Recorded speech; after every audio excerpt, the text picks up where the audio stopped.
High, আজকে শুরু করছি একটা মিনি ব্লগ। মাসির বাড়ি এসেছি আর মাসির বাড়ি থেকে আমি আর বাবু একটু মার্কেটে যাব, কিছু জিনিস কেনার আছে। আসলে আমি আমার ব্রাশটা আনতে ভুলে গেছি, জানো তো, তো একটু অসুবিধা হচ্ছে। তো যাবো ব্রাশ কিনতে আর রায়ার জন্য ডাইপার। দুদিন ধরে ব্রাশ করেনি? না না, করেছি। মাসির বাড়ির কাছে রয়েছে একটা গ্রোসারি শপ, ওখানে আমরা এখন যাচ্ছি। চলে এসেছি দোকানটার সামনে, শপটার সামনে। চলে এসেছি স্মার্ট পয়েন্টে। মাসির বাড়ি থেকে হাঁটা পথ এই 2 মিনিটের রাস্তা। তো এসে আমি ডাইপারও পেয়ে গেছি, কিন্তু এটা তো আমি ব্যবহার করি না রায়ের জন্য, কিন্তু আর অন্য কোনো ডাইপারও দেখতে পাচ্ছিলাম না, তো এটা নিয়ে নিলাম।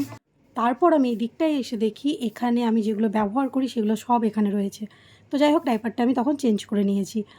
আর নেওয়ার ছিল ব্রাশ, আর রায়ের জন্য দুধ নিতে হবে। ডাইপার হয়ে গেছে, ব্রাশটা বাকি আছে। ব্রাশটা নেওয়ার পর এখানে এসে আমার কাপটা চোখে পড়লো, তো এটা খুব পছন্দের আমার, জানো তো। তাই একবার নেড়ে দেখে নিলাম, কিন্তু নিলাম না। আর তারপরে এসে এখানে আমি দুধটাও পেয়ে গেলাম, তো পাউডার মিল্কটা নিয়ে নিলাম। আর নেওয়ার ছিল অন্য কিছু, কিন্তু এই পাউডার মিল্কটাই নিয়ে নিয়েছি। তারপর ব্রাশও নিয়েছি। তারপর আমার চোখে পড়লো ফ্রিজ ভর্তি চকলেট। সরে এসে এদিকে নিতে হলো মেয়ের জন্য ওয়াইপস। তো এটা খুবই দরকারি জিনিস, এটা তো সব সময় লাগে। তাই ওয়াইপস আমার কাছে খুব অল্প পরিমাণ ছিল, তাই একটা নতুন প্যাকেট আমি নিয়ে নিলাম ওর জন্য। আর এই দিকটাই আমি এলাম যখন, তখন কিছু জিনিস আমার চোখে পড়লো, দাঁড়াও তোমাদের দেখায়। এই যে ছোট্ট ছোট্ট প্যানগুলো, এত সুন্দর না? এই যে এই ছোট্ট প্যানটা, এই ছোট্ট কড়াইটা, এগুলোতে না মানে এত সুন্দর সুন্দর পোচ করা হয়। তারপর ডালের মধ্যে ছুঁক দেওয়ার জন্য এটা একদমই পারফেক্ট। আরও অনেক কিছুই নিয়ে ফেলেছি, জানো তো। যেগুলো নেব বলে এসেছিলাম সেটা তো নিয়েছি, তার বাইরেও অনেক কিছু নিয়ে ফেলেছি।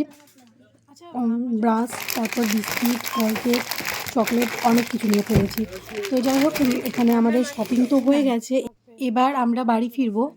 আর বাড়ি ফিরে সামান্য কিছু টিফিন করে আজকে ঠিক করেছি আমরা মাইথন ঘুরতে যাব। কি বলো তো, মাসির বাড়ি থেকে না মাইথনটাই 1 ঘন্টার মতো রাস্তা। তাই ভাবলাম যে এতটা যখন এসেছি তখন মাইথনটা একটু ঘুরে যাই। তো আমরা সবাই মিলে মাইথন যাচ্ছি। ব্যাপারটা হলো, আমরা ওখানে পিকনিক করব না, আমরা বাড়িতেই রান্না বান্না করে নিয়ে গিয়ে ওখানে লাঞ্চ করে তারপর মাইথনটা ঘুরবো। তো বন্ধুরা, আমাদের এই মাইথন ঘোরার ব্লগটা খুব তাড়াতাড়ি আসতে চলেছে। তো আমার ভিডিওগুলো তোমরা দেখতে থাকো।